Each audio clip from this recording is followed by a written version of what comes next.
a amiga pessoal e minha colega, né, a Dayana. A gente formou junto lá na universidade de 2011, mas vou deixar ela se apresentar. E com muita satisfação a gente recebe ela aqui hoje na nossa liga, né? Ainda bem que a gente consegue manter a nossa liga ativa mesmo nessa frente a toda esse cenário aí que a gente está vivendo em nosso país, né? Então, Dai, seja bem-vinda. Pode se apresentar e fica à vontade, viu? Vocês estão conseguindo me ver? Porque eu não estou aparecendo para mim mesma. Tá dando para enxergar direito? Tá aparecendo na tela de um site. Pode ser, não tem problema não. Pode ser, se o slide tá aparecendo para vocês? Tá. Tá? Você consegue compartilhar? Amiga, para mim não aparece.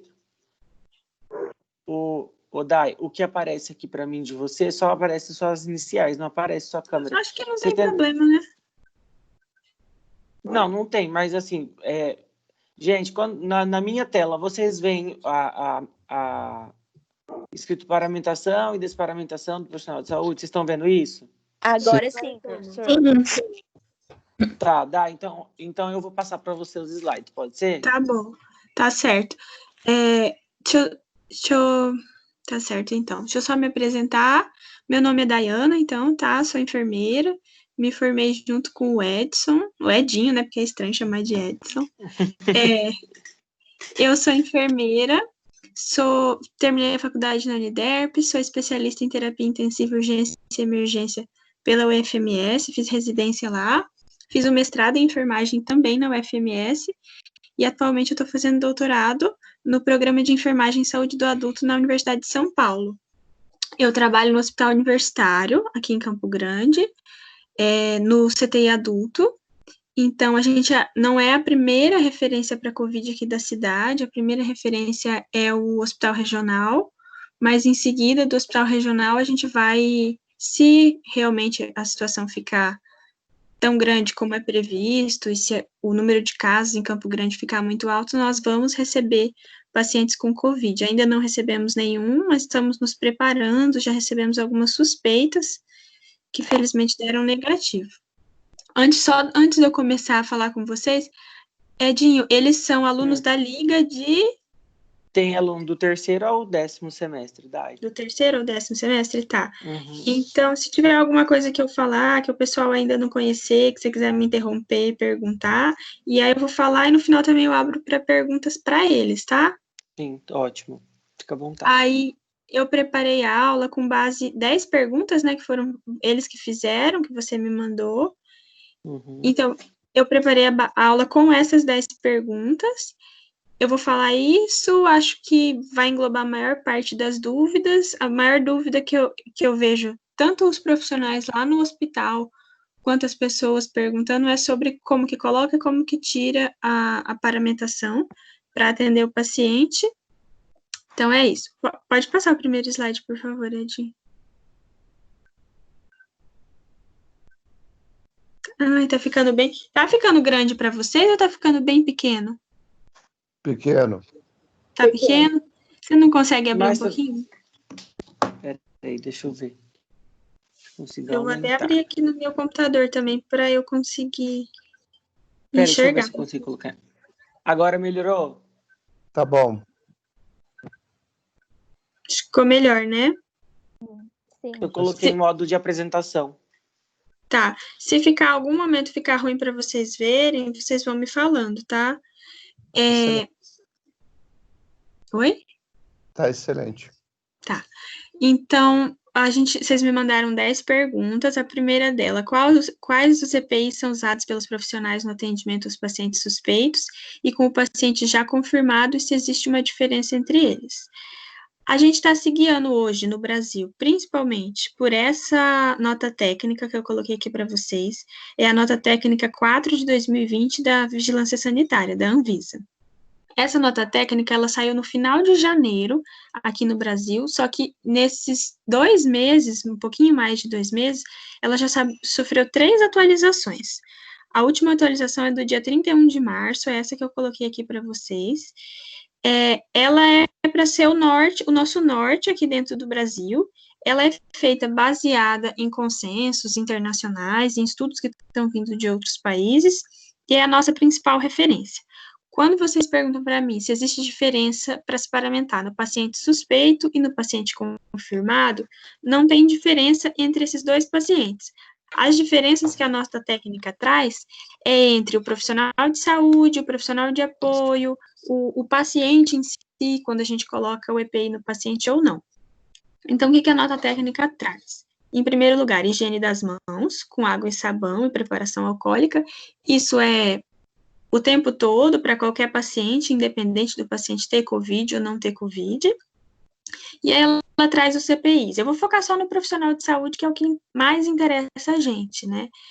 Ela traz os EPIs. Óculo de proteção ou protetor facial.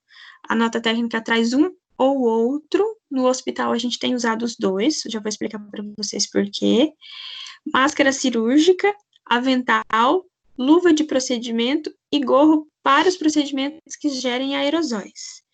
Aí a grande polêmica, o que tem causado mais apreensão na gente, nos profissionais, em todo mundo, é a máscara cirúrgica. Também já vou explicar para vocês por quê. Todo mundo aqui entende a diferença de gotícula e aerosol? Querem que eu explique? Vocês estão me ouvindo? Sim. Todo mundo sabe a diferença? Alguém não sabe a diferença? Pode falar, porque eu acho que se eu não explicar isso, vai ficar confuso para vocês. Todo mundo sabe a diferença de gotícula e aerosol? Vocês estão conseguindo me ouvir? Edinho, eles conseguem me responder? Consegue, mas se você quiser explicar, pode explicar, tá? Tá, eu vou explicar então. Quando a gente fala em doenças de transmissão respiratória, que é o caso do coronavírus, essas doenças podem ter transmissão por gotícula ou por aerosol. Quando a gente fala tosse, espirra, saem gotículas de saliva que estão com o vírus. A maior parte das doenças são transmitidas por gotículas. Gotículas são mais pesadas, então elas não vão tão longe, elas vão uma distância menor e elas caem mais rápido. Doenças que são transmitidas por aerosóis são partículas muito menores. Essas partículas têm a capacidade de ficar em suspensão no ar por mais tempo. Então, a transmissão dessas doenças é mais fácil, porque são partículas pequenas que conseguem ficar no ar. Quando a gente fala em doenças de transmissão por gotícula, só a máscara cirúrgica, a máscara comum, já consegue proteger. Quando a gente fala em doenças de transmissão por aerosóis, é necessário uma máscara um pouquinho, que consegue filtrar um pouco mais, que é a máscara que a gente conhece por máscara N95. O coronavírus é uma doença de transmissão por gotículas, porém, em alguns procedimentos que têm o potencial de gerar os aerosóis, a gente tem que usar a máscara que protege mais, que é a máscara N95. No caso, quais são esses procedimentos que podem gerar aerosóis? Deixa eu pegar meu slide aqui que está maior.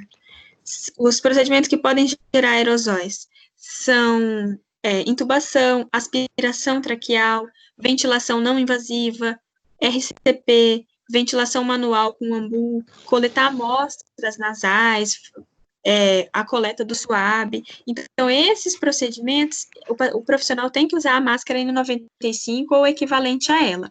E é aqui que gerou a polêmica. Nos últimos dias teve uma polêmica, porque teve uma atualização dessa nota técnica. Eles puseram uma pequena diferença na maneira de se expressar, mas às vezes os profissionais acabam ficando inseguros, porque é a nota técnica que os hospitais usam como referência para fornecer ou não fornecer os EPIs. Quando aí a nota técnica fala que o profissional de saúde deve trocar a máscara cirúrgica por uma máscara N95 quando for fazer esses procedimentos que geram aerosóis. E muitos profissionais querem usar essa máscara o tempo inteiro. Daqui a pouquinho eu já vou falar para vocês da comparação entre uma máscara e outra. Pode passar para o próximo, tá? Primeiro de tudo, antes de qualquer coisa, a gente falar de higiene... Edinho? Oi? Não sei se o Edinho tá ouvindo. Isso, pode passar para o próximo slide. Antes de falar de qualquer EPI, a gente pode ser naquele da mão, tá? Sim. Pode passar para o próximo slide. Ô, Dai, deixa eu falar uma coisa rapidinho. Eu vou ativar o mudo de todo mundo aqui para não ficar barulho, e aí depois eu vou desativar só o seu, tá? Só um minutinho. Tá. Peraí. Aí, pode ir. Posso falar? Tá me ouvindo, né? Ó, sim. Aí, antes de qualquer coisa, antes de qualquer EPI, lembrar sempre da higienização das mãos. Se a gente não higienizar a mão corretamente, a gente pode usar qualquer EPI, que não vai ser suficiente. A higienização das mãos é a maior forma de transmissão da maioria dos micro-organismos, mesmo micro-organismo como o coronavírus, que é um vírus de transmissão respiratória. Todos os protocolos têm colocado também a precaução de contato para o paciente, porque apesar de ele ser de transmissão respiratória, se eu contaminar minhas mãos com o vírus e tocar em qualquer objeto e depois alguém vier tocar ali, tocar no nariz, na boca, vai poder contrair o vírus. Então, eu coloquei essa imagem aqui para vocês, que é uma imagem de uma mão e mostrando ela comparando 6 situações diferentes. A primeira, depois, antes de lavar. A segunda imagem, que é a pessoa só molhou a mão e chacoalhou sem passar sabão. A terceira imagem, 6 segundos, após lavar 6 segundos com sabão. A quarta imagem, sem sabão, desculpa. A quarta imagem, após 6 segundos com sabão. A quinta, após lavar por 15 segundos com sabão. E a última, que é o correto, né, pelo menos 30 segundos com sabão. Então, sem lavar as mãos, a gente acaba não inviabilizando, mas diminuindo muito a eficácia do EPI. Às vezes a gente se preocupa muito com estar com a máscara correta, o avental tem que ser impermeável, agora no caso do Covid, e não lava as mãos. Pode passar para o próximo, Edinho. Aí, oi?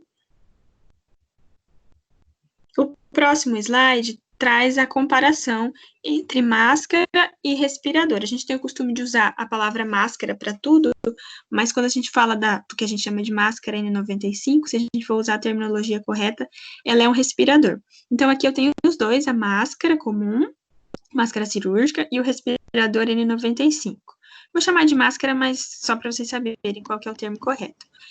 Existem duas classificações. A N95, que é a máscara que protege de partículas menores. N95 é o padrão americano. Sempre quando a gente vai ler os estudos, eles falam máscara N95 ou o equivalente PFF2. PFF2 é a classificação europeia e a classificação chinesa é o KN95.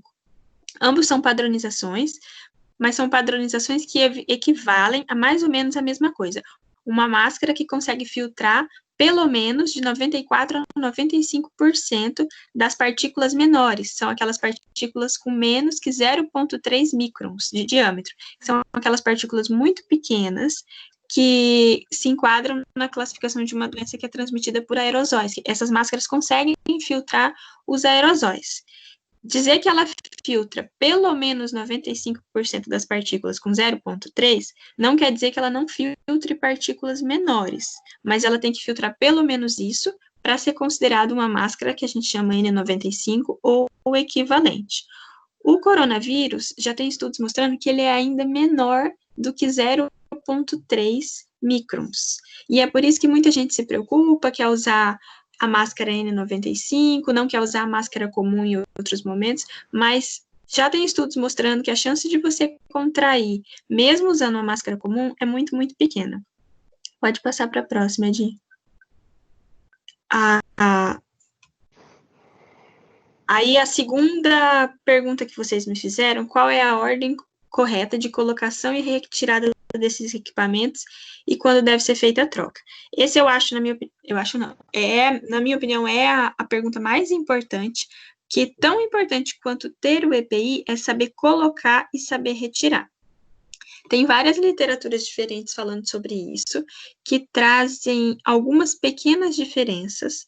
Lá na UTI onde eu trabalho, nós desenvolvemos baseado nessas literaturas, claro, nós desenvolvemos o nosso próprio protocolo, com algumas pequenas diferenças, então eu vou mostrar para vocês o que está nas recomendações e como que nós estamos fazendo, porque na prática, às vezes a gente percebe algumas diferenças, não se adapta bem a algumas coisas e acaba tendo que padronizar.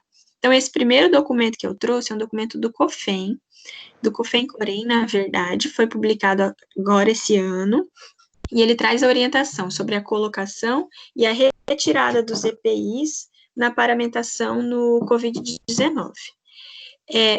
Quais são os EPIs necessários? Lá na nota técnica da Anvisa, eu mostrei para vocês, eles trazem que o gorro é um EPI utilizado só para procedimentos que vão gerar aerosóis, e trazem a máscara comum, a máscara cirúrgica, para o profissional, exceto quando faz procedimentos que gerem aerosóis. O sistema COFEN-COREM também colocou essa diferença. Tanto para os procedimentos, eu coloquei aqui para vocês para os procedimentos geradores de aerosóis. Então, eles trazem a ordem de colocar avental, depois máscara, depois óculos e luva. Eu já vou mostrar essa sequência certinha para vocês. E para o procedimento que gera aerosol, eles incluem o gorro e colocam a máscara N95. E na hora de retirar, o sentido vai ser luva, depois avental, óculos, máscara cirúrgica, e aí também está incluído a máscara N95 no procedimento que gera aerosol. Pode passar para o próximo, por favor, Edi. Além do sistema COFEN-COREM, tem outros documentos que trazem informações um pouquinho diferentes. Isso que gera, às vezes, acaba gerando um pouco de angústia nos profissionais. Cada entidade, cada organização traz algumas pequenas diferenças. Aqui no Brasil, às vezes, a gente fica chateado porque as nossas entidades acabam nivelando um pouco para menos. A gente tem visto nas redes sociais, o pessoal posta a diferença entre os EPIs brasileiros e os EPIs de outros países. O que outros organismos falam? Aqui à esquerda, esse azul, é um documento do CDC, que é o Centro de Controle de Doenças lá dos Estados Unidos, que é um órgão de regulação deles. Eles trazem a sequência para se colocar os EPIs. Esse documento não é exclusivo para o COVID-19, mas traz uma sequência bem parecida com essa que o COFEN-COREM traz para a gente, e, inclusive, o COFEN-COREM fez aquele documento baseado nesse. E aqui à direita é um documento do ECDC, que é como se fosse o CDC europeu. Quando eles trazem a composição mínima para os pacientes quais os EPIs mínimos que a gente vai usar para os pacientes com suspeita ou confirmação de COVID-19, qual que é a diferença que eles trazem? Eles não citam a máscara comum, eles trazem a máscara N95, e aqui no caso ele está falando PFF2, é o equivalente europeu, né?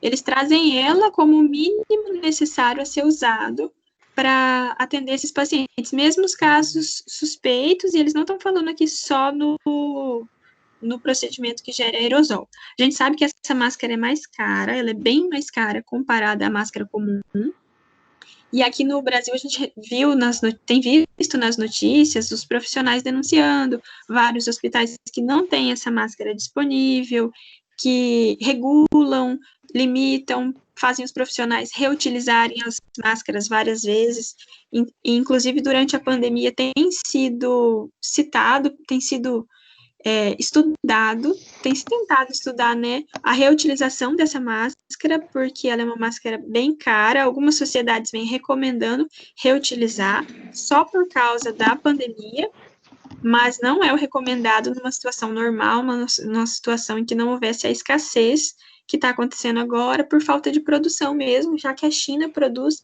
a maior parte dos nossos EPIs, do mundo inteiro, na verdade, né? Então, a principal diferença é essa. Alguns órgãos internacionais vêm trazendo a máscara N95 para ser utilizada até para os pacientes suspeitos. Esse documento da direita, da Europa, eles falam que na falta da máscara N95, o serviço pode avaliar o uso da máscara comum, mas a recomendação primordial deles é a N95. Pode passar para o próximo, por favor. Aqui eu trouxe para vocês o protocolo que nós montamos lá na nossa UTI. Nós fizemos algumas pequenas mudanças em relação ao protocolo desses outros hospitais, desses outros órgãos. O nosso foi baseado no do COFEN-COREM, e tem algumas pequenas mudanças. Eu vou falar para vocês agora e eu vou explicar certinho como que ficou a nossa sequência de paramentação e desparamentação. Primeiro, tanto a paramentação quanto a desparamentação vão ser sempre feitas em dupla, então o profissional vai se paramentar com o colega olhando ele se paramentar e ajudando para ver se está tudo bem adaptado, e na hora de se desparamentar, vai sempre ter a ajuda de um colega. Lembrando para vocês que eu trabalho na UTI, então a gente entende que é um pouco mais fácil dentro da UTI, eu tenho um número limitado de pacientes, eu já trabalhei em pronto-socorro e sei que na emergência é muito mais difícil a gente conseguir seguir essas regras, mas lembrar que a segurança do profissional tem que estar sempre em primeiro lugar. A gente tem falado isso nos treinamentos lá, que a... Dai, só um pouquinho. Gente, tem alguém com o mudo ativado, com o microfone ativado, eu preciso que vocês desativem, porque está atrapalhando a aula. Por favor, clica no microfone de vocês para ele ficar cortado, por gentileza. Obrigado. Aí tá, vou continuar. A gente sempre fala nos treinamentos que a sua segurança tem que vir em primeiro lugar, porque um profissional contaminado, além de impactar a assistência por não ir trabalhar, então vai faltar um profissional, ele é uma fonte de transmissão para os outros profissionais. Então, basta um profissional se contaminar para a gente poder contaminar a equipe inteira. Então, sempre a preocupação da nossa saúde, porque se a gente ficar doente, não tem quem cuide do paciente. Então, a nossa sequência de colocação dos EPIs. Primeiro de tudo, higienizar as mãos. A gente só começa a se paramentar depois de higienizar as mãos, lavar com água e sabão. Se não tiver água e sabão disponível, a preparação alcoólica com álcool 70. Higienizou as mãos, colocar o Propé, que é aquela proteçãozinha que a gente coloca no pé, a sapatilha, higienizar as mãos novamente, e aí começar a colocação das outras paramentações.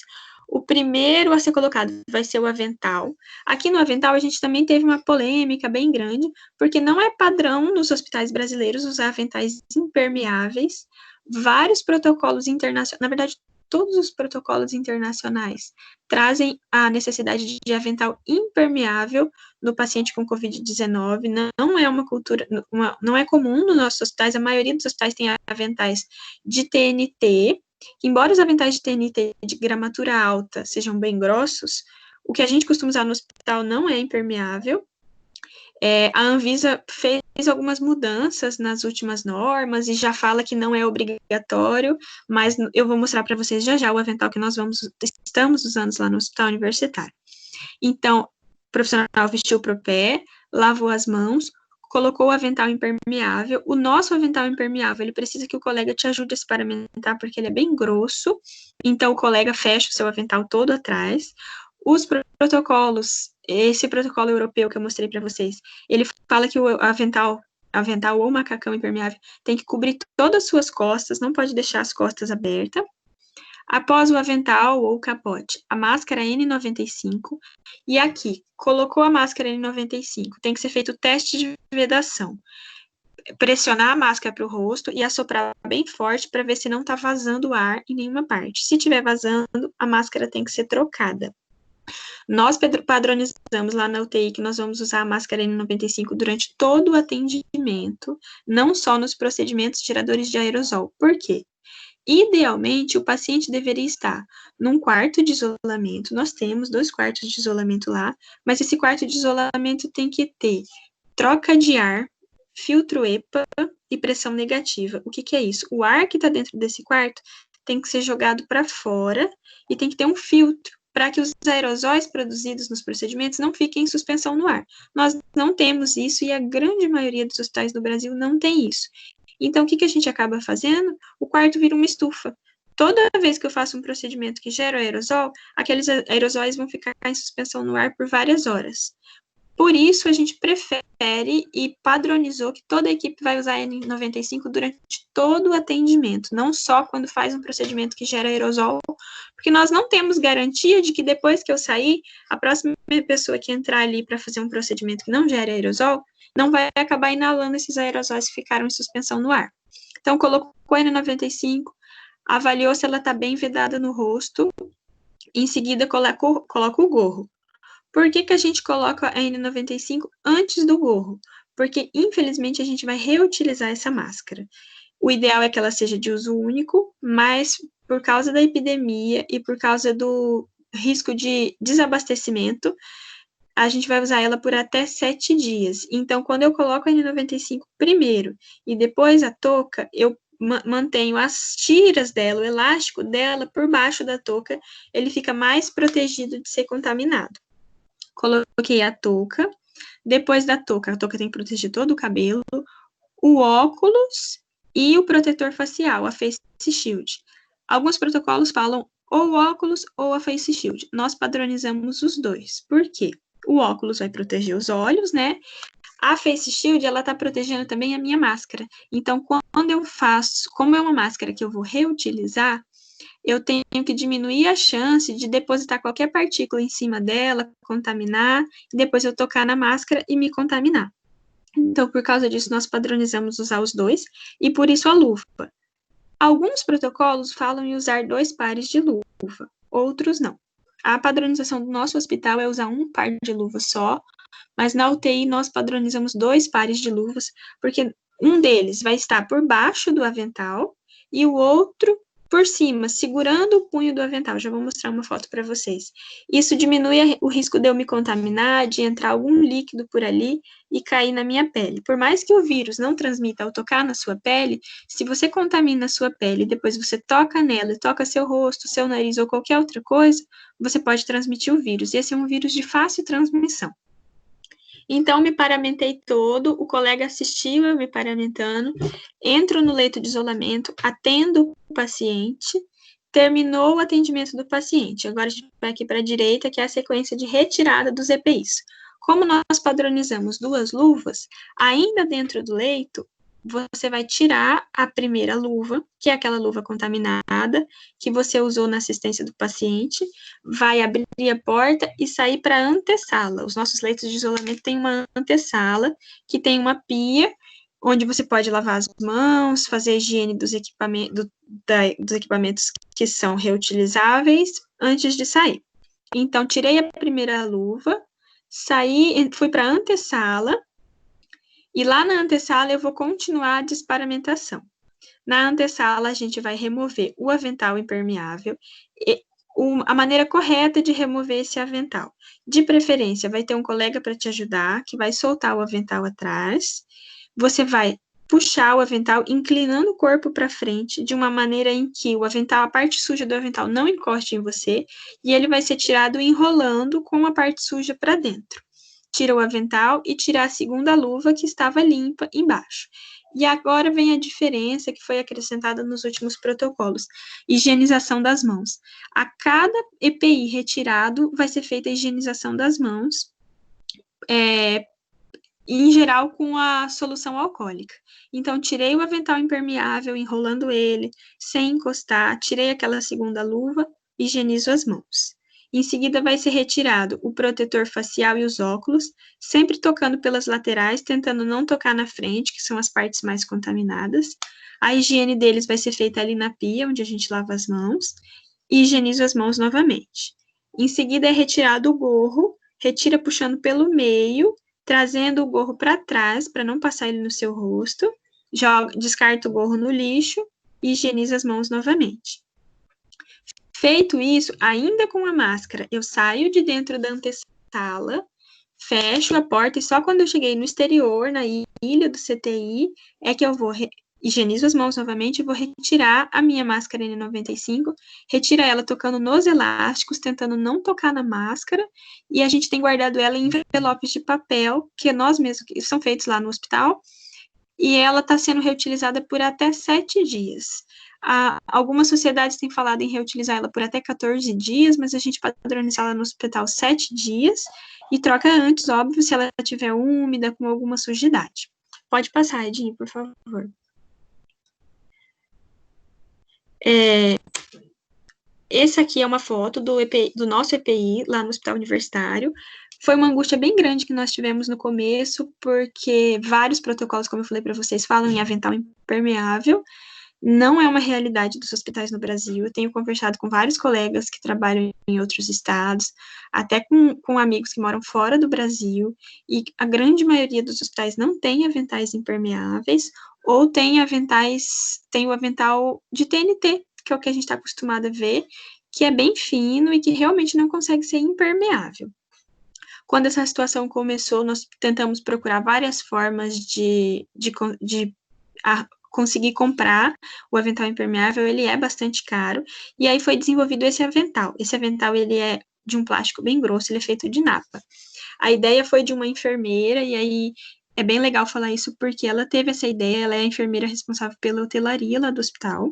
Esses aventais são feitos de napa, o mesmo tecido que estava se fazendo as capas de colchões que a gente usa no hospital. Ela teve ideia de produzir esses aventais com a napa, que era o produto que tinha em bastante quantidade lá no hospital que poderia ser usado. Desenvolveu ele junto com as funcionárias do setor de costura do hospital. A gente tinha um modelo de um avental impermeável, elas usaram, nós fomos fazendo algumas adaptações, e aí chegou nesse modelo. Ele tem um pescoço bem alto, então consegue proteger nosso pescoço. Ele é longo, nós conseguimos fazer 3 tamanhos, PMG, então consegue proteger até no pé. Ele tem um punho bem firme, nós conseguimos colocar a luva, igual tá aí na segunda foto, uma luva por baixo e outra luva por cima, segurando o punho, então garante que não vai entrar água por ali, água, sangue, fezes, qualquer secreção, quando você vai dar banho num paciente. Apesar de ser bem quente, um pouco desconfortável, é uma opção bem melhor do que não ter o avental impermeável, então a gente conseguiu chegar num modelo bem legal, e tem que destacar o trabalho dessa enfermeira, porque foi a enfermeira Rose, lá da hotelaria, que conseguiu, com a ajuda da equipe de costureiras, desenvolver esse modelo. Inclusive, vários hospitais do estado entraram em contato e estão fabricando o mesmo modelo.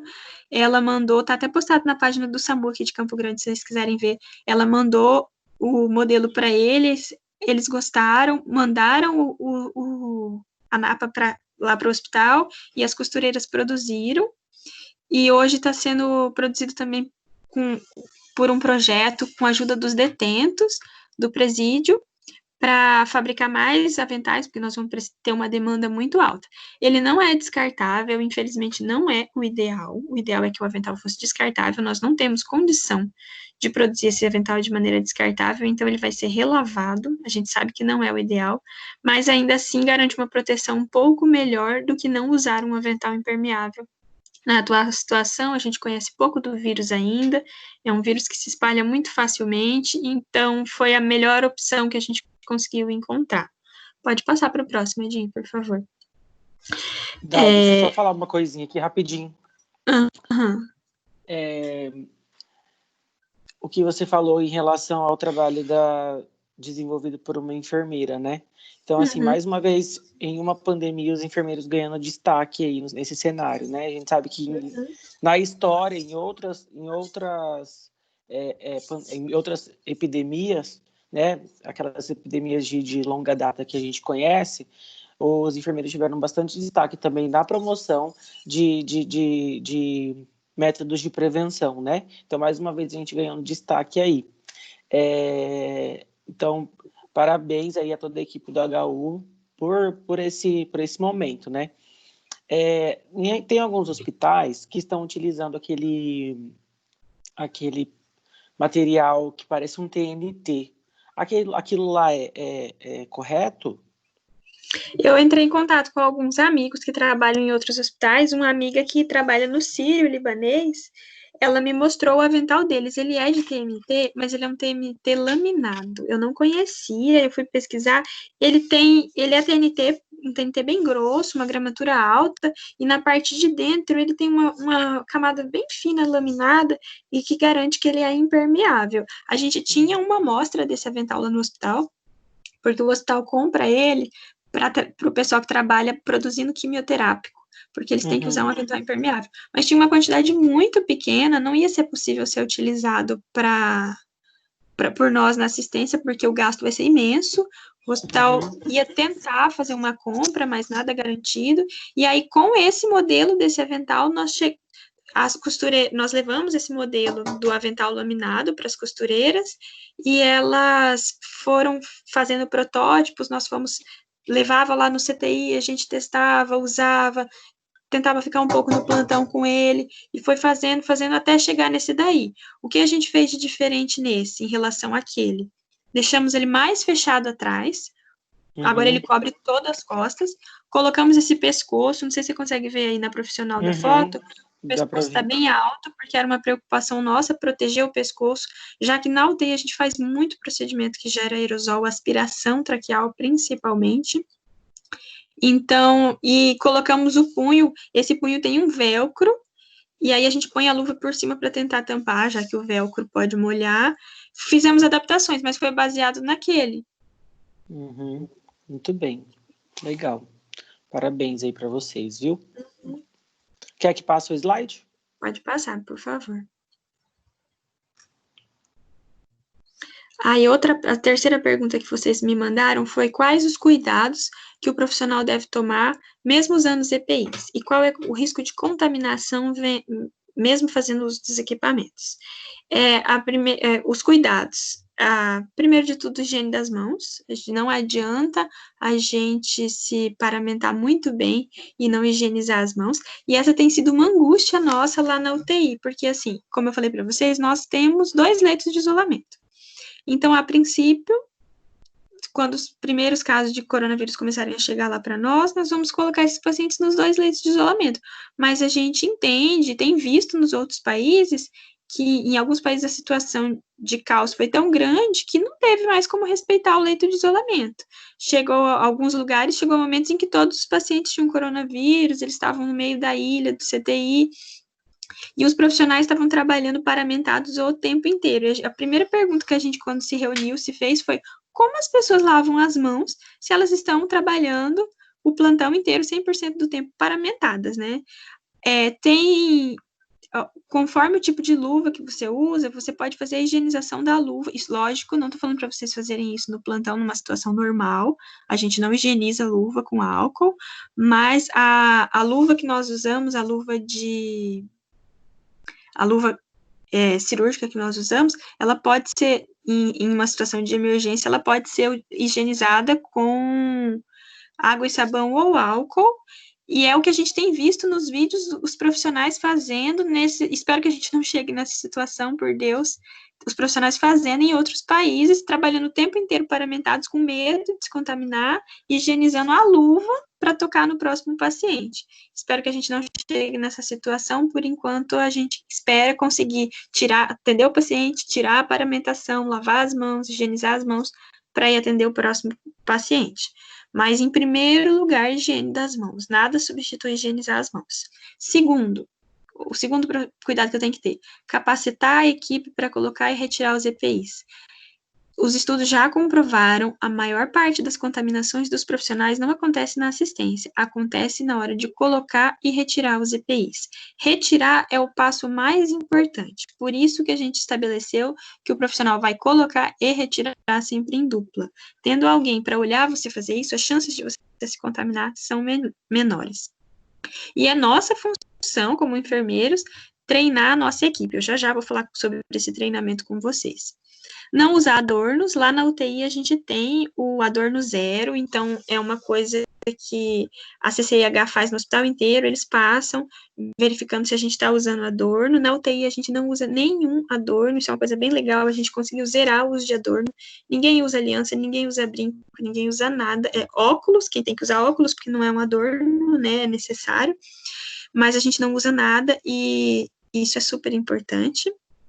Quarto ponto, estrutura física. Esse ponto, infelizmente, a gente não consegue mudar ele rapidamente, nem sempre está ao nosso alcance. A estrutura física, ela impacta um pouco na nossa contaminação. A maioria dos hospitais não tem leito de isolamento, e quando tem, não está atendendo todas as normas, mas sempre que possível, se atentar para o primeiro atendimento do paciente lá na sala no pronto atendimento, no pronto-socorro, ser realizado em sala privativa, com a porta fechada e num local ventilado. Isso vai proteger tanto o profissional quanto os outros pacientes que estão na emergência.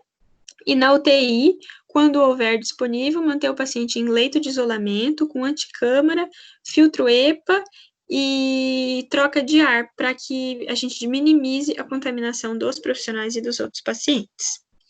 Quando vocês me perguntam qual o risco de contaminação mesmo fazendo uso dos EPIs, é difícil responder essa pergunta. Tem vários estudos mostrando na China, na Itália, na Espanha, nos países que já passaram estão passando, né, pelas piores fases da pandemia, que a taxa de contaminação dos profissionais foi muito alta. Mas esses mesmos estudos, eles falam que é difícil dizer se o profissional se contaminou trabalhando ou se o profissional se contaminou na comunidade. E se o profissional se contaminou por estrutura física inadequada, falta de EPI, é muito difícil dizer uma probabilidade de se contaminar. Essa probabilidade existe, mas é muito difícil dar uma taxa para vocês, tá? O que eu posso dizer para vocês é sempre usar o EPI, colocar sua segurança em primeiro lugar e não esquecer de higienizar as mãos. E cuidar do colega, porque se eu não cuido do meu colega, quando ele se contaminar, se eu não cuido da minha equipe, ele vai transmitir para mim, tá? Pode passar para o próximo, por favor. Aí aqui eu trouxe essa imagem, 2 notícias de jornal e um artigo. A primeira é a OMS alertando sobre a contaminação dos profissionais de saúde pelo Covid-19. Eu acho que todo mundo está acompanhando as notícias, está vendo que as taxas de contaminação de profissionais foram altas. São Paulo, essa notícia aqui, ela é de... Não estou conseguindo ver a data. Essa notícia aqui é de 31/3, eu acho, está longe. 31 de janeiro, São Paulo tem mais de 600 profissionais de saúde afastados devido à Covid. Eu procurei bastante estatísticas para ver se a gente tinha algum número de quantos profissionais estão contaminados agora no Brasil. Tem várias notícias falando de altos números, mas eu não encontrei um dado oficial para passar para vocês. Eu trouxe esse artigo que está aqui à direita. Ele é um artigo que foi publicado na China em janeiro, de uma série de 138 casos em um hospital em Wuhan, que é onde a epidemia começou. 41% dos pacientes que estavam com diagnóstico de coronavírus tinham sido infectados dentro do hospital, isso é bem preocupante. 12% já estavam hospitalizados por outros motivos, então eles não tinham entrado no hospital por coronavírus, e acabaram se contaminando, e 29% eram profissionais de saúde. Tanto que, atualmente, todos os protocolos falam em UTI exclusiva, então, os hospitais terem uma UTI só para COVID, e isolar os hospitais. Aqui em Campo Grande, a referência é o hospital regional. Inicialmente, eles vão receber todos os casos, e depois deles, só se eles encherem, que vai começar a passar para os outros hospitais. É uma medida para tentar limitar a disseminação dentro do hospital, já que é um vírus que se dissemina com facilidade. Desses profissionais de saúde que estavam infectados nesse hospital, 77,5% estavam nas enfermarias, 17% no pronto-socorro e 5% na UTI. E aí a gente vê que provavelmente a estrutura da UTI, de ter esse controle maior, número limitado de pacientes, ajuda o profissional a conseguir se proteger. Tá, pode passar para o próximo, por favor. Deixa eu falar só uma coisinha. Pode falar. Só para falar também que no hospital onde eu trabalho, que atualmente eu estou na assistência novamente, lá abriu-se uma UTI somente para atender vítimas de coronavírus. Então, na verdade, o fluxo mudou desde o atendimento inicial, né? O paciente chega, sintomático respiratório já vai para um outro cenário. Ele não fica no pronto-socorro mais o pronto-socorro de atendimento comum. Então, ele vai para um pronto-socorro onde só tem sintomáticos respiratórios. A partir de então, se o paciente evolui para uma insuficiência respiratória aguda e, consequentemente, uma intubação, aí ele vai para a UTI, onde só tem pacientes com coronavírus. Isso. A maioria dos hospitais está fazendo isso, está criando tendas na parte externa para fazer a triagem respiratória dos pacientes, garantir que o paciente só entre no hospital se realmente for muito necessário, aqueles que ficam internados, ficarem internados em quartos de isolamento. Os hospitais estão diminuindo o fluxo de pessoas, restringindo visitas. Corta o coração da gente que lá na UTI nós tínhamos a visita estendida, os pacientes podiam ficar com um acompanhante o dia todo e agora a gente teve que suspender isso. Mas é uma medida necessária para reduzir o fluxo de pessoas. Tanto pessoas externas que vêm e podem contaminar a equipe, quanto reduzir o risco das famílias virem ao hospital visitar o paciente e adquirir o vírus. Mesmo nós não sermos a primeira referência para coronavírus dentro da cidade, a gente sabe que os profissionais trabalham em mais de um hospital. Então, o profissional que trabalha comigo lá, ele trabalha no hospital que é referência também. Então, a chance de termos pessoas contaminadas dentro do hospital é grande. Então, a gente tem reduzido o fluxo para tentar minimizar as contaminações. E um profissional de saúde que se contamina, ele não desfoca só o serviço dele. Geralmente a gente trabalha em 2 hospitais, tem bastante gente, 2, 3. Então, um profissional de saúde que fica afastado, ele desfoca 3 serviços diferentes, né? E Pode passar o que outra coisa rapidinho, só para complementar. Outra coisa que se diminuiu também foi o fluxo em relação às internações, né? Não que não tem necessidade de internação do paciente, mas a gente só está internando em último caso, e caso o paciente precisa fazer, por exemplo, um tratamento com antibiótico terapia que necessite ficar internado, esse paciente já é direcionado para fazer a infusão numa sala especial, onde ele vai receber a terapia medicamentosa diariamente, sem internar. Então, ele recebe a terapia medicamentosa e volta para casa, e aí ele ficar fazendo isso conforme a escala de antibiótico dele, que é prescrita pelo médico. Então, a gente só está internando mesmo também, em último caso, só quando realmente não tem como. Os hospitais reduziram o fluxo, né? A gente está absorvendo toda a demanda que antes era do hospital regional. No nosso hospital, as cirurgias eletivas estão suspensas, o ambulatório está fechado por tempo indeterminado, e nós estamos recebendo o fluxo de pacientes que era do hospital regional para tentar manter o hospital regional exclusivo para o Covid. E estamos bem cheios por causa disso. Mas não sabemos ainda como é que vai ser no futuro. Estamos nos treinando para, talvez, quem sabe, a gente também chegar ao ponto de atender o Covid. Pode continuar, por favor. Aí vocês me perguntaram qual o nível de conhecimento dos profissionais sobre paramentação e desparamentação correta. Tem estudos que falam sobre o nível de conhecimento dos profissionais, sobre o uso do EPI, mas eu queria trazer para vocês alguma coisa no contexto do Covid. Procurei bastante, não encontrei um estudo atual, porque nem sei se deu tempo já de fazer um estudo sobre isso, mas eu encontrei esse site aqui que eu achei bastante interessante. Chama trabalhadoresprotegidos.com.br, todo mundo pode entrar lá. É uma campanha que está sendo feita pela Internacional, deixa eu ver o nome aqui certinho, deixa eu abrir no meu, porque tá ficando longe. Pela Internacional de Serviços Públicos. Essa eu não conhecia. Pelo que eu entendi, essa Internacional de Serviços Públicos é como se fosse um grande sindicato mundial para proteger os trabalhadores. Eles lançaram essa campanha, Trabalhadoras e Trabalhadores Protegidos Salvam Vidas. Lá nesse site, se você entrar, você consegue responder o questionário que eles estão fazendo, e eles estão trazendo uma estatística de quantos profissionais estão treinados, se os profissionais estão recebendo EPI, como é que está a situação do profissional de saúde atualmente. Eu peguei alguns resultados deles, confesso que fiquei um pouco assustada. 69% dos profissionais de saúde afirmaram que não passaram por nenhum treinamento para atender os pacientes. E a gente tem que entender, falo isso para vocês que são alunos, que daqui um pouco vão estar na assistência, não sei se alguém aqui já está na assistência.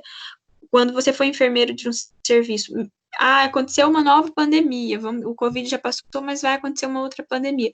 Mesmo que o seu serviço não atenda aquele público específico, a gente tem que entender que o Covid está na comunidade, provavelmente ele vai ser uma doença que vai estar com a gente para sempre, até que se consiga uma vacina, ou às vezes mesmo conseguindo uma vacina não some, como é o caso do H1N1, e mesmo que eu não esteja atendendo aquilo, minha equipe, a gente precisa ter conhecimento mínimo, treinar nossa equipe, porque às vezes eu sou da enfermaria cirúrgica, eu não atendo Covid, mas o paciente vai internar para fazer uma cirurgia, ele pode estar com o vírus e começar a desenvolver sintoma depois que ele já está dentro da minha unidade. Eu tenho que saber como agir, eu tenho que saber como evitar que aquela patologia se dissemine para os outros pacientes. Então, na minha humilde opinião, todo profissional de saúde hoje tem que estar treinado para, pelo menos, se paramentar e se desparamentar e saber quais são as precauções mínimas para se proteger do coronavírus. Saber que 69% dos profissionais não recebeu treinamento, eu acho que é uma falha bem grande do nosso serviço de saúde. Pode passar para o próximo, por favor, Edinho. Aí, o que mais que vocês me perguntaram? Como é realizado? Eu acho que essa também é uma das maiores dúvidas de vocês. Como é realizado o manejo clínico do paciente infectado e se existe diferença na técnica de intubação orotraqueal, por exemplo. Lembrar para vocês que eu estou trazendo mais a minha realidade lá da UTI, né? Essa recomendação que eu estou trazendo para vocês é da AMIB, Associação de Medicina Intensiva. Não difere muito do que é feito no pronto atendimento, mas é só para vocês saberem que a minha referência está sendo da Associação de Medicina Intensiva. O paciente com coronavírus, 85% dos pacientes não vão ter grandes repercussões, na maior parte dos pacientes. A doença vai se comportar como um resfriado, o paciente vai ter febre, tosse, grande parte dos pacientes nem sintoma tem, vai cursar com melhora espontânea e não vai ter grandes problemas. 15% dos pacientes acabam evoluindo com necessidade de internação hospitalar, vão precisar de oxigenoterapia e uns 5% mais ou menos vão necessitar de internação de UTI. Essas são as estatísticas que nós temos atualmente, variando um pouco de um país para o outro. Por alguns motivos que alguns a gente ainda nem sabe explicar o porquê. Qual que é a recomendação para esses pacientes? A oxigenoterapia, ofertar oxigênio para esses pacientes vai ser iniciado, em geral, com uma saturação menor que 94%. Quando o paciente apresentou menos de 94% de saturação, nós vamos iniciar a oxigenoterapia. Em geral, essa oxigenoterapia vai ser iniciada com catéter nasal, do tipo óculos, com fluxo de até 6 litros por minuto de oxigênio. A ventilação não invasiva e o catéter nasal de alto fluxo tem uma indicação muito limitada. Essa referência aqui é do AvaSUS, é um curso que eu fiz, eu vou passar o link para vocês, é um curso que está disponível na internet, um curso muito legal, né? Ele é de graça e é bem indicado que todo mundo faça. Essa referência fala que a VNI e o catéter de alto fluxo têm uma indicação limitada. Já a Associação de Medicina Intensiva traz para a gente que não se recomenda utilizar nem a VNI, nem o catéter nasal de alto fluxo. Por quê? São procedimentos que geram muito aerosol. E esses procedimentos têm um risco muito grande de contaminar o profissional de saúde. Eles falam que se essa terapêutica for utilizada, em último caso, que seja feito com o paciente dentro do leito de isolamento, um leito que tenha troca de ar, filtro EPA, que em geral não é a realidade das nossas UTIs, nem dos nossos hospitais no Brasil.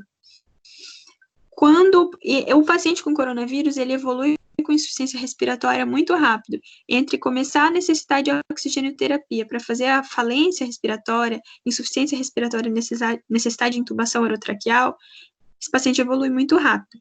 Então, a indicação tem sido, o paciente saturou menos que 94%, inicia a oxigenoterapia com catéter nasal. Se a necessidade de oxigênio ficar maior que 5 litros por minuto, e a saturação do paciente não passar de 93, ou ele tiver com uma frequência respiratória alta, maior que 28, ou retendo CO2 com uma pressão de CO2 maior que 50 na gasometria, já é indicação de intubar o paciente. O paciente é intubado precocemente. Qual que é a justificativa de intubar o paciente precocemente? Proteger a equipe. Postergar a intubação, demorar para intubar, o que a gente normalmente faz, tentar fazer VNI, esperar um pouco mais, passar por uma máscara de Venturi, não é feito nesse paciente, porque é um risco muito, muito grande para a equipe. E como eu falei para vocês, se eu contamino um profissional, eu prejudico, nós já vamos trabalhar em situações com um número reduzido de profissionais. Perder profissionais nesse momento prejudica ainda mais os pacientes. Então, eles recomendam não utilizar a VNI, não passar o paciente para máscara de Venturi, no máximo usar uma máscara com reinalação, e o paciente não melhorou com 5 litros de oxigênio, não mantém uma saturação maior que 93, intubar o paciente. Pode passar para o próximo, por favor, Edinho. Aqui eu trouxe para vocês o protocolo da AMIB, que é qual é o protocolo de intubação desse paciente, e a gente tem algumas pequenas diferenças na hora de intubar esse paciente para evitar a geração de aerosóis. Aqui à esquerda está toda a lista de materiais, eu não vou ler ela porque eu acho que não é o mais importante, mas eu trouxe esse vídeo que está à direita, é um vídeo que explica como intubar o paciente, quais que são as grandes diferenças. Primeiro, não ambusar o paciente, evitar ao máximo ambusar, eu já peço para você dar play, tá? Evitar ao máximo ambusar o paciente, porque ventilar o paciente com ambu é um procedimento que gera muito aerosol. A gente coloca um filtro no ambu, vocês já vão ver no vídeo, entre a máscara e a bolsa.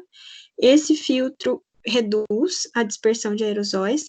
A gente pré-oxigena o paciente só com a máscara e a bolsa, e sem ambusar, sem ventilar mesmo, só mandando oxigênio, usa esse filtro.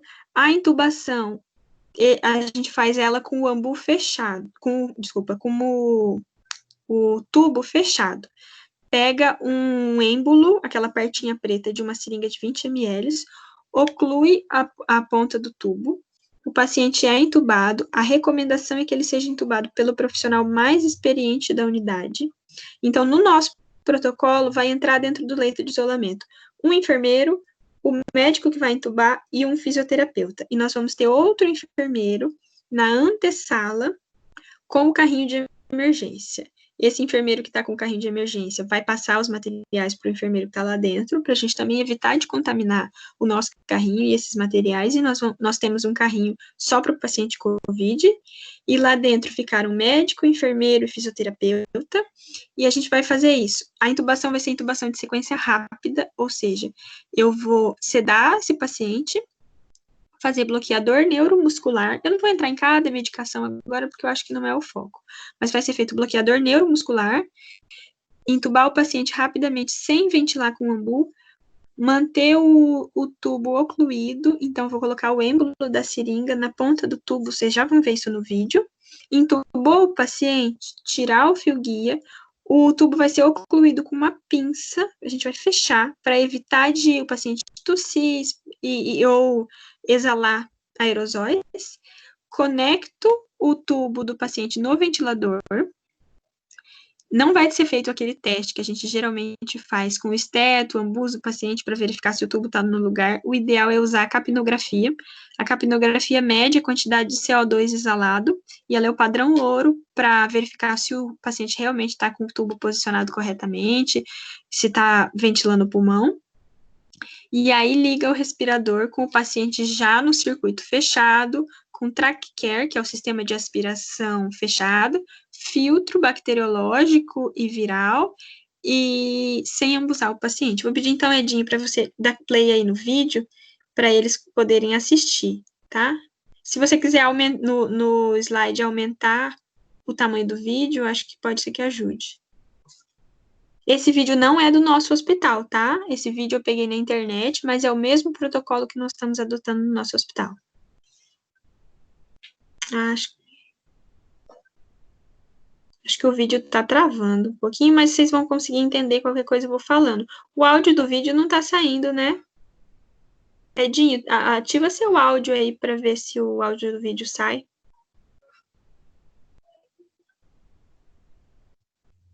Então, eles estão mostrando a sedação. Só um minutinho. A sedação que vai ser feita. Induz o paciente com cetamina ou fentanil. Ceda o paciente com midazolam. O áudio do vídeo é só uma musiquinha. Qualquer coisa não precisa, se não tiver como. Não tem problema, não. Eu vou falando.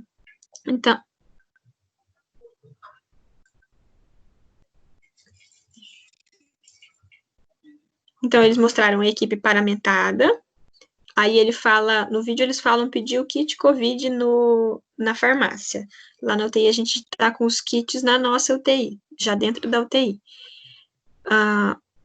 Os profissionais estão paramentados, assim como no nosso protocolo, um médico, um enfermeiro e um fisioterapeuta vão estar dentro da sala na hora do procedimento. Vai ter um médico aí que não tá indo.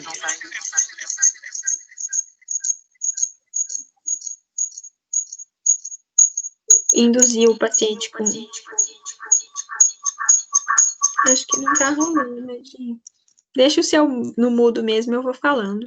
Tá bom, pode ser. Só deixa o vídeo maior, por favor. Eu tô Isso. tentando, não tô conseguindo. Ele tá voltando, né? Tá. Deixa pequeno, então eu vou falando aqui. Então, a checagem dos materiais é feita pelo enfermeiro, checar o laringo, verificar se o laringo está funcionando, ter todos os materiais à mão antes de começar o procedimento. Isso é uma coisa que eu falo para vocês. Nunca deixe começar um procedimento de intubação antes de você ter organizado tudo. Em geral, quando vai ter intubação lá na UTI, eu preparo tudo. E eu só levo a sedação quando eu já souber que eu preparei tudo, porque se você levar a sedação antes, eles começam o procedimento. Ele tá checando o cuff do tubo antes, para não ter risco de estar furado. Esse fiozinho azul que tá aí do lado é o fio guia, ele tá com o êmbolo da seringa na ponta, como eu falei para vocês, e ele vai ser colocado no tubo ocluindo o tubo. O fisioterapeuta prepara o respirador. Também antes de começar, eu já vou explicar sobre os filtros para vocês, mas é importante que o serviço disponha de filtro EPA, que é um filtro de barreira, que ele vai ficar antes do ramo exalatório do respirador, e conectado no paciente, um filtro HME, que é bacteriológico e viral, e vai impedir que os vírus e as bactérias que o paciente possa ter saiam da via aérea dele e contaminem o ambiente. Pré-oxigênio o paciente, lembra que eu falei para vocês, a gente não vai ambusar, a não ser que seja extremamente necessário, vai colocar o ambu conectado na rede de oxigênio com reservatório, tem um filtro ali depois da máscara do ambu, e vai só encostar o ambu na face do paciente, ocluir bem, mas não vai ambusar, não vai apertar a bolsa do ambu para evitar de fazer, não vai ventilar manualmente, né? Começou a intubação, sedou o paciente, eu acho que ele pulou já a parte da sedação, ó, o médico intubou o paciente, estão vendo que o tubo tá ocluído, insuflou o cuff, e aí vai puxar o fio guia, sem tirar até o final, mantendo aquela tampinha pretinha que tá ali, tá vendo? Para manter o tubo ocluído. Quando eu conseguir tirar o fio guia, alguém vai vir com uma pinça e vai pinçar o tubo.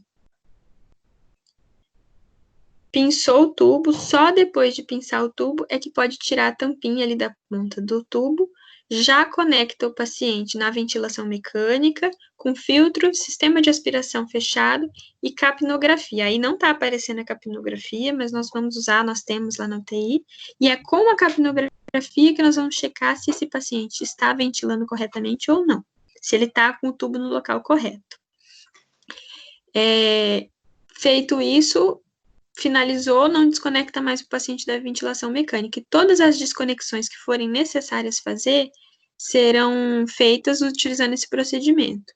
Para o respirador, clampeia o tubo, desconecta, porque eu preciso trocar o filtro, por exemplo, põe um novo filtro, conecta, desclampeia o tubo, para aí voltar a ligar a ventilação, para reduzir ao máximo a geração de aerosóis dentro do quarto, dentro do ambiente.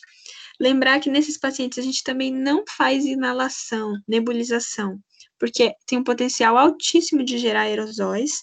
Quando precisar ser feita alguma medicação, ela tem que ser feita com sistema de puff, que é um sistema um pouquinho diferente da inalação comum que a gente costuma fazer. Acho que eu lembrei de falar tudo para vocês. Ô, Dai, deixa eu fazer uma pergunta. Não sei se está funcionando lá no hospital onde você trabalha, mas lá no nosso hospital a gente está proibido de realizar a inalação dos pacientes. Então, qualquer tipo de... Tipo assim, claro, em casos de urgência e emergência, onde a gente precisa, né, fazer com o paciente broncodilate ou alguma coisa assim, e o paciente não tem força para respirar, a gente até utiliza, mas no pronto-socorro, por exemplo, né? O paciente chegou com algum problema respiratório e precisa fazer broncodilatação, a gente usa aquela bombinha mesmo, aquela... O puff, né? É o puff, né? É realmente aquela utilizável. A gente não está realizando mais. O que a gente padronizou também foi isso. Aí, além disso, transporte do paciente, transporte dentro do hospital, super restrito, só vai fazer exame em caso de extrema necessidade. Em geral, o paciente vai chegar e vai ser tomografado antes, o mais precoce possível, para evitar que depois ele tenha que sair da UTI e ser transportado, porque também a gente tem respirador, consegue transportar o paciente com o respirador, mas o potencial de gerar aerosol é bem grande. Aí, algumas orientações: evitar desconectar o circuito, utilizar sempre o sistema de aspiração fechado, utilizar o filtro trocador de calor e umidade, que é esse da esquerda aqui, o verdinho, que ele é bacteriano e viral. E se o filtro que a gente está usando não for viral, no ramo expiratório, próximo ao cassete do respirador, eu tenho que usar um filtro EPA, que é esse da direita, que ele é um filtro de barreira. Sempre quando desconectar o paciente, clampear o tubo com uma pinça, tomar cuidado. Ali no vídeo, eles clampeiam o tubo direto com a pinça. A gente põe uma gaze e aí prende a pinça para tentar também não ter o risco de furar o tubo, porque se eu furo o tubo, aí o problema é maior ainda. Deixa eu ver se eu estou esquecendo de alguma coisa. E também a gente vai padronizar um sistema, vai ter uma caixa. Na hora de entubar, o paciente vai ter uma caixa de plástico, o médico terminou de entubar o paciente com aquele laringo, ele pega aquele laringo e já joga dentro da caixa, e é nessa caixa que o laringo vai para o expurgo para ser lavado, para tentar também diminuir a contaminação. Que mais? Acho que essas são as principais coisas do manejo, de diferença no manejo desses pacientes, tudo pensando em diminuir a disseminação, porque se eu diminuo a disseminação, eu não contamino o profissional e eu reduzo o risco de contaminar os outros pacientes. Pode passar para o próximo, por favor. A outra pergunta de vocês foi, essa é uma polêmica, na verdade, eu estou misturando aqui o que eu encontrei de referência com um pouquinho da minha opinião. Se existe uma diferença entre os EPIs usados no Brasil em relação aos usados no exterior? A resposta é sim e não. Não, porque se a gente for ler o que as normas falam, a norma tem que ser a mesma para todo mundo. A biossegurança, ela não muda de um país para o outro. O vírus não é mais letal na China ou na Europa do que aqui no Brasil, salvo algumas diferenças locais que a gente ainda está estudando, se o clima influencia ou não, tem várias hipóteses sendo levantadas, mas o vírus, teoricamente, é o mesmo. Quando a gente fala em tipo de riscos, em classificação dos riscos biológicos, eu trouxe para vocês essa referência aqui da esquerda, é um manual da Anvisa, classificação de riscos de agentes biológicos. Esse manual é de 2017, e ele traz uma lista com todos os micro-organismos que podem contaminar o ser humano, e até alguns que não contaminam o ser humano. E eles são classificados em classe 1, 2, 3 e 4. Os coronavírus, quando esse manual foi publicado, o Covid-19, o SARS-CoV-2 ainda não existia. Mas os coronavírus, em geral, estão ali dentro da classe 3, agentes com risco grave para o manipulador e moderado para a comunidade. Porém, conforme a classe do micro-organismo, tem um EPI necessário para ser usado nele. Só que o que a gente vê?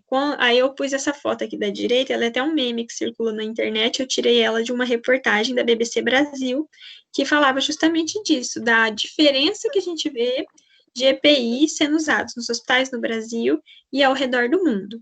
Aí ele mostra ali Brasil, Portugal, China e Alemanha e os EPIs que os profissionais estão usando, e essa foi a mesma angústia nossa. Às vezes as agências reguladoras, elas trazem normas, e a gente sabe que muitas vezes isso está relacionado a interesses de hospitais, com relação a gasto, o hospital quer gastar menos, o hospital quer comprar um EPI inferior, nem sempre segue as normas.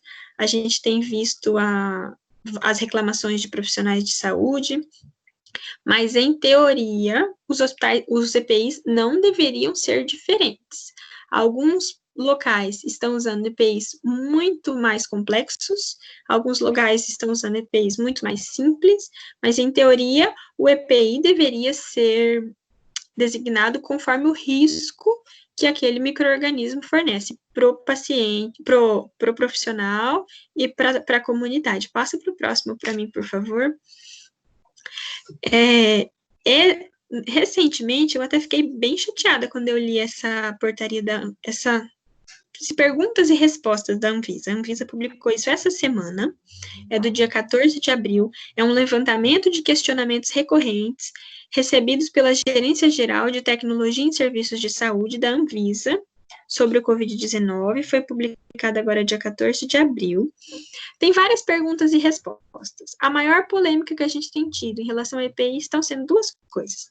Se o avental tem que ser impermeável ou não. Todos os documentos internacionais que eu encontrei falam avental impermeável. Avental que impeça que líquidos, secreção atravessem ele. A gente sabe que nem todos os nossos aventais de TNT são impermeáveis, e alguns hospitais têm usado aventais de tecido, que também não são impermeáveis. E a segunda polêmica é em relação à N95. Todo mundo quer usar N95, mas a gente sabe que nem todo hospital tem. Tem vários profissionais denunciando que o hospital não fornece N95, ou nem teve denúncia de profissional que o hospital dava máscara comum, e alguns até que não deixavam os profissionais usarem máscara para não apavorar os outros pacientes.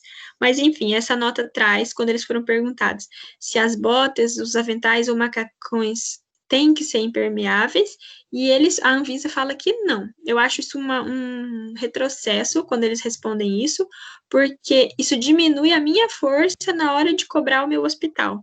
Quando começou essa situação do Covid, lá na UTI nós fizemos um documento com bastante fundamentação científica, exigindo que a gente queria avental impermeável, porque inicialmente o hospital não tinha nenhum tipo de avental impermeável, e começou a verificar quais seriam as possibilidades de conseguir. Eu acho um retrocesso quando a nota fala que não, porque em todo mundo está sendo usado avental impermeável, vários documentos falam, apesar do vírus não transmitir, tendo contato com a minha pele, se o vírus atravessa aquele avental de TNT, toca na minha pele, eu toco ali, posso transmitir para outro paciente. Se molha a minha roupa que eu estou usando embaixo, eu posso transmitir para outro paciente.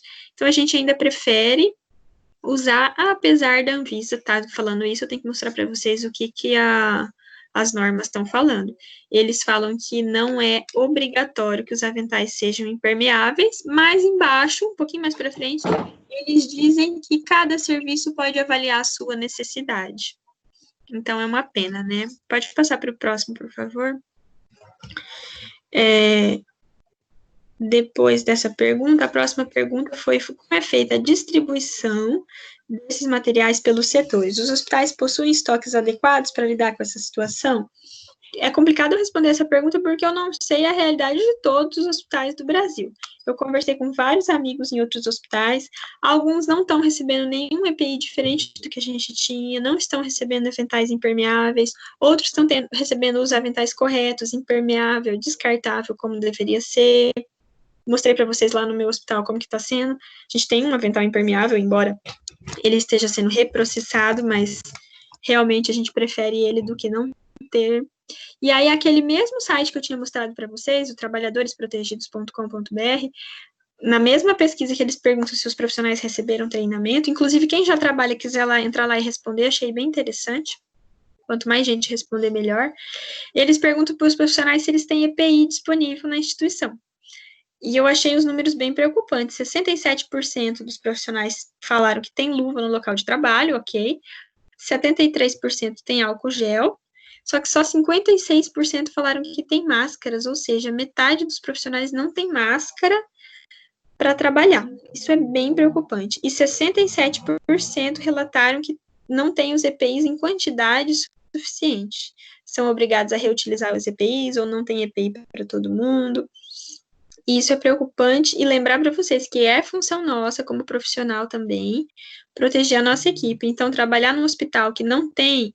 Eu sei que, às vezes, quando a gente trabalha em um serviço privado, é mais complicado reclamar, brigar, muitos serviços fazem um pouco de pressão, demitem funcionário que reclama, mas é nossa função notificar. O hospital não está fornecendo EPI, documentar isso, porque você é o responsável pela equipe quando você é enfermeiro de um setor. Pode passar o próximo, por favor, Edinho. Vocês perguntaram quais os cuidados que o profissional...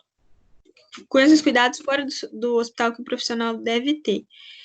Eu não encontrei nenhuma referência que traga alguma orientação específica para o que o profissional tem que fazer fora do hospital. a gente tem que continuar seguindo as mesmas orientações que é para toda a população, lavar bem as mãos, evitar tocar os olhos, o nariz, a boca, manter os ambientes ventilados, não compartilhar objetos pessoais, manter nossa vacinação em dia para outras doenças também. Até coloquei essa figurinha aqui do lado, que eu achei bem engraçada, que eles falam que é para ensinar nós, campograndenses, que é para manter 2 capivaras de distância, porque o mais importante é a gente continuar mantendo o distanciamento social, que a gente já vem mantendo, tem que melhorar, na verdade, ainda, né, para tentar impedir a disseminação do vírus. Em relação a eu ser profissional e levar o vírus para minha casa, a gente tem tomado alguns cuidados, como manter uma área em casa, chegar em casa com a roupa do hospital, tirar essa roupa, lavar ela separadamente, tomar banho, fazer esse tipo de esforço para não contaminar a minha família. Mas eu, como profissional de saúde, não tem nada muito diferente do que o restante da população para ser feito, tá? Pode passar para o próximo, por favor. Vocês me perguntaram se existe algum tipo de monitoramento dos profissionais em relação à infecção. Eu pesquisei bastante também, não encontrei dados oficiais sobre... A gente tem várias notícias falando, no hospital tal tem tantos profissionais contaminados, na cidade tal tem tantos profissionais contaminados, mas eu não encontrei um monitoramento por parte do Ministério da Saúde, que seria o esperado, acho que isso até é uma falha, já deveria estar acontecendo, em relação a profissionais infectados. A gente tem visto relatos de hospitais mesmo, tal hospital tem tantos. O Ministério da Saúde começou a distribuir os testes rápidos de coronavírus. Lá no meu hospital, no Hospital Universitário aqui de Campo Grande, a vigilância epidemiológica do hospital faz esse trabalho. Então, a gente já teve treinamento e nós somos orientados. Apresentei sintoma de coronavírus, eu entro em contato com a vigilância epidemiológica do hospital, eles vão fazer o teste em mim para verificar se eu tenho ou não, e eu vou ficar 14 dias afastado do serviço, e posso voltar antes, caso consiga fazer o teste, esteja negativo. A vigilância epidemiológica nos monitora no hospital, mas eu não sei dizer para vocês outros hospitais como é que eles estão fazendo, tá? Pode passar para o próximo, por favor. E para finalizar, essa pergunta também é bem importante. Recentemente, o Ministério da Saúde fez a recomendação do uso de máscaras de pano pela população. Como o enfermeiro pode educar a população sobre o uso correto? Isso é uma pergunta muito importante. A gente tem um papel fundamental de educar as pessoas.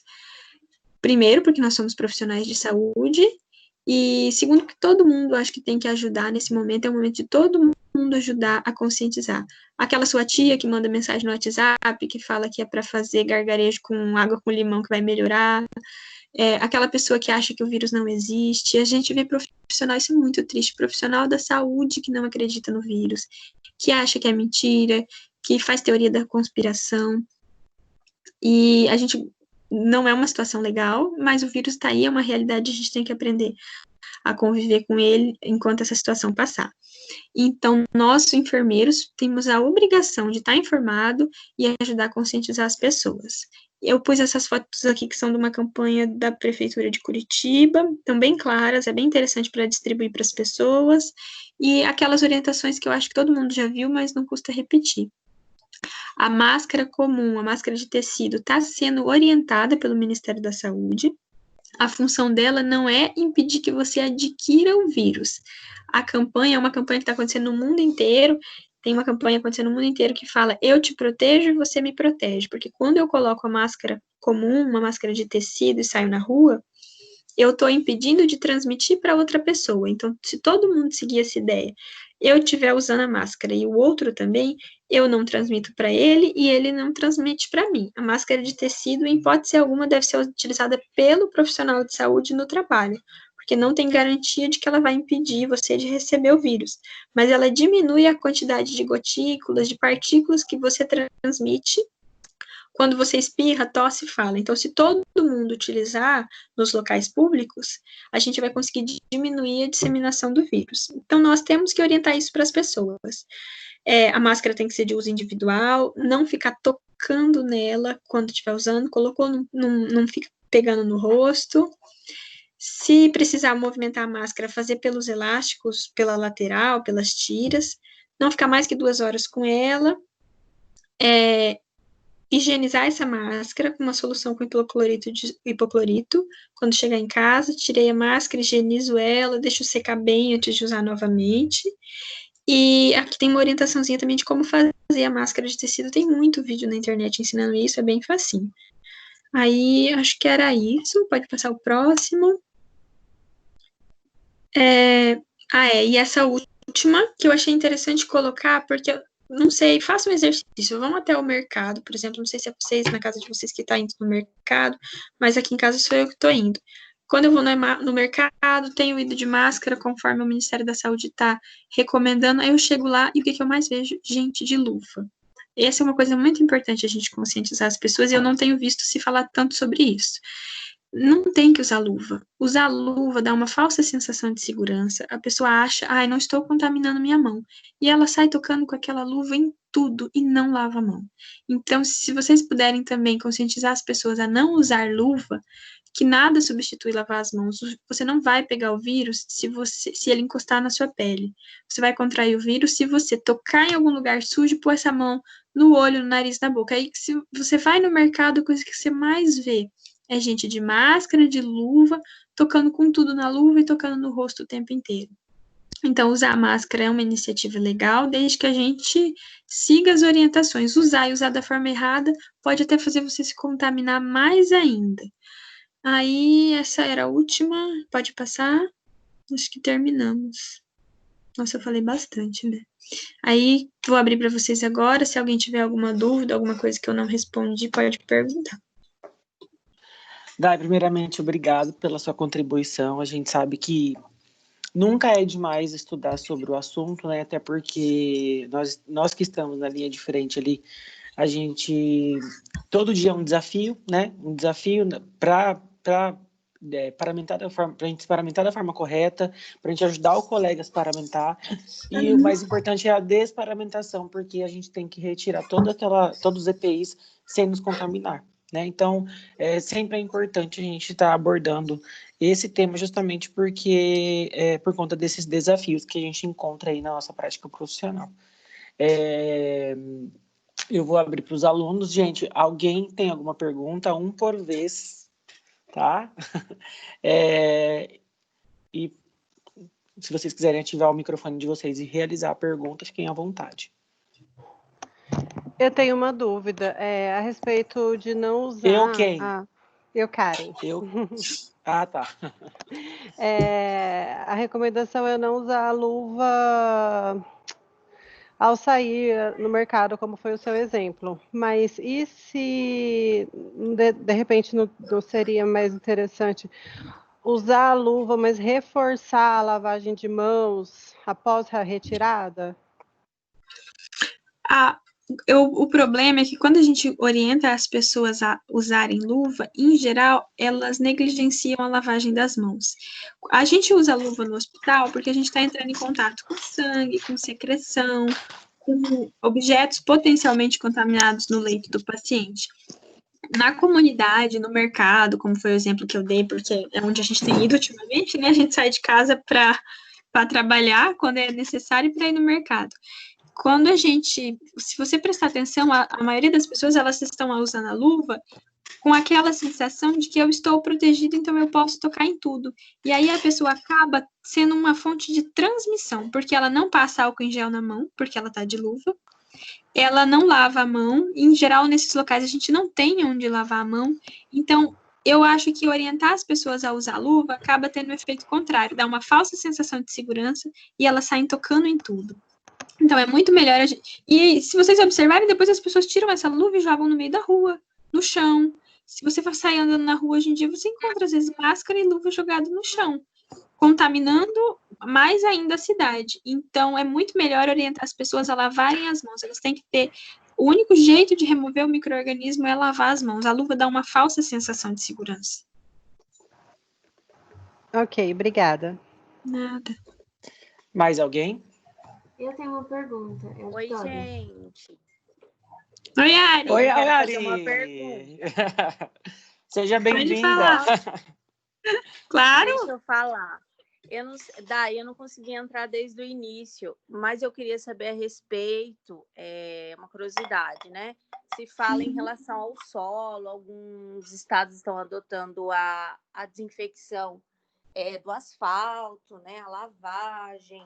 Você conseguiria falar um pouquinho a respeito disso para a gente? Cuidados com sapatos, né, de toda a sociedade, de entrar em casa, essas coisas. Ah, sim. Sobre a desinfecção da cidade mesmo, do solo, eu não pesquisei muito sobre isso, posso pesquisar e te falar, Ari. O cuidado que nós estamos tendo no hospital, que a gente combinou, padronizou com a nossa equipe. O sapato que a gente usa para entrar no hospital está sendo um sapato que não entra dentro de casa, então todo mundo tem um sapato para entrar no hospital, chegou lá dentro do hospital, troca e usa o calçado hospitalar durante o plantão. A gente desinfecta o nosso sapato com... Ai, eu esqueci agora o nome do produto, meu Deus. A gente tem um produto específico para fazer higiene do nosso calçado, tá usando o Propé durante o plantão. Quando remove ele, faz a limpeza do calçado de novo e eles ficam guardados lá dentro do... A gente tem um local específico para isso. O sapato que eu vou até o meu carro, ele fica guardado no meu carro e quando eu chego em casa não é o mesmo que eu uso dentro da minha casa. Eu desço do carro sem ele, ele fica guardadinho numa caixa no meu carro e eu chego em casa e já tomo banho. Esse está sendo o cuidado que a gente está implementando. Os protocolos orientam calçado de uso hospitalar, para você não usar o seu calçado lá dentro. Não é uma exigência, não está como obrigatório dentro dos protocolos de paramentação e desparamentação, mas é como eu não sei se você viu o começo lá da aula, que eu mostrei que alguns protocolos trazem diferenças, alguns documentos de sociedades trazem diferenças. Então, a gente acabou optando por essa segurança a mais, mas não é trazido como obrigatório. Entendi. Lá a gente no hospital tem essa adequação também, até porque não está se falando muito disso ainda, né? Não. E a gente está tentando se adaptar para proteger mesmo o todo. Mas as orientações são as mesmas, né? De troca de sapato, não entrar com sapato em casa, essas coisas. Eu acho até que o Ministério deveria falar mais sobre isso, né? Deveria mesmo, porque cidades como o Rio parece que já está tendo essa limpeza do asfalto. Ó, eu achei aqui o nome do produto que eu falei para vocês, o Oxivir é o nome comercial, né?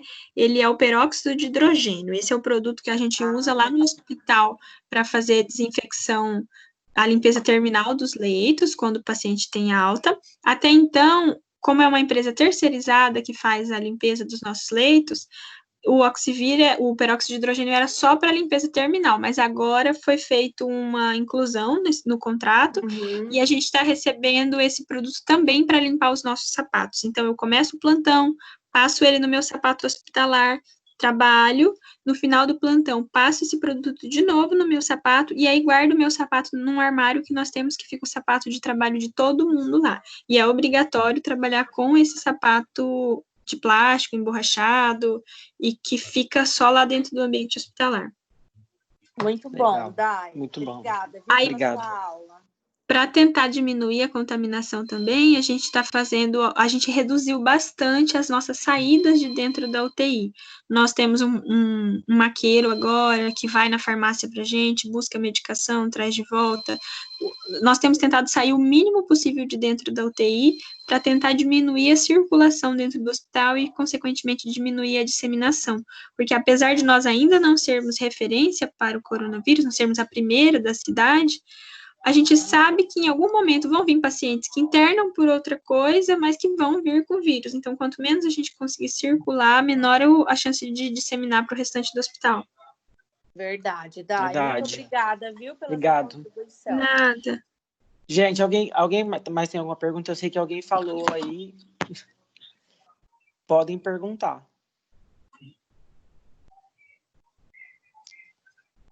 Oi? Quem? Acho que não, né? Edinho, Oi. eu vou mandar para você a aula e uns materiais para você distribuir para eles, tá bom? Alguns dos materiais que eu usei, mas no final da aula estão todas as referências com os links. Eu acho que eu consegui o link de tudo. A única coisa que eu não tenho link é do curso do AvaSUS, que é aquele curso que eu falei para vocês, é um curso super interessante.